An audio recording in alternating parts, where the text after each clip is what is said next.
Good day sa inyo mga boss. Meron tayo ditong bumalik na customer. Ayan po. Nagpadagdag siya ng Keyon Sonra low beam. Dati kasi yung install niya high beam lang, Keyon Sonra. Tsaka mayroon na rin itong Keyon Sonra by LED projector. Ayan po, sagad setup na po talaga yan. Ayan po, napakaliwanag. So in-avail ni sir another white Keyon Sonra H11 LED headlight. Ayan po. Sa kanyang low beam, high beam. Sa kabila, ayan po.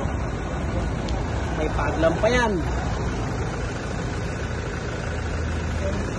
At ito po ang output. Ayun. Kitang-kita naman po yung liwanag. Ang ganda ng liwanag ng Keyon Sonra. Ayan po. Fog lamp tsaka yung headlight nag-aagawan sa liwanag. Ayan po.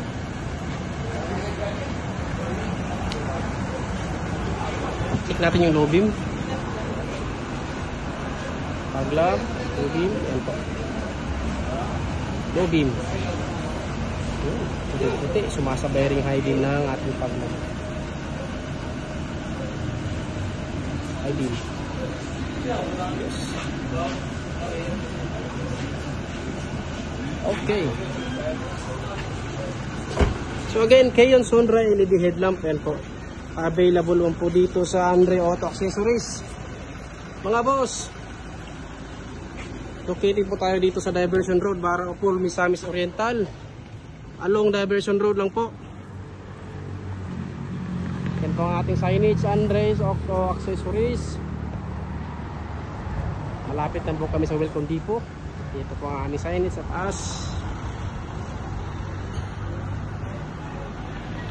Alright, sa mga gusto magpa-install, mag-avail ng aming services at mag-inquire, message na po kayo sa aming FB page at bumisita dito sa aming shop.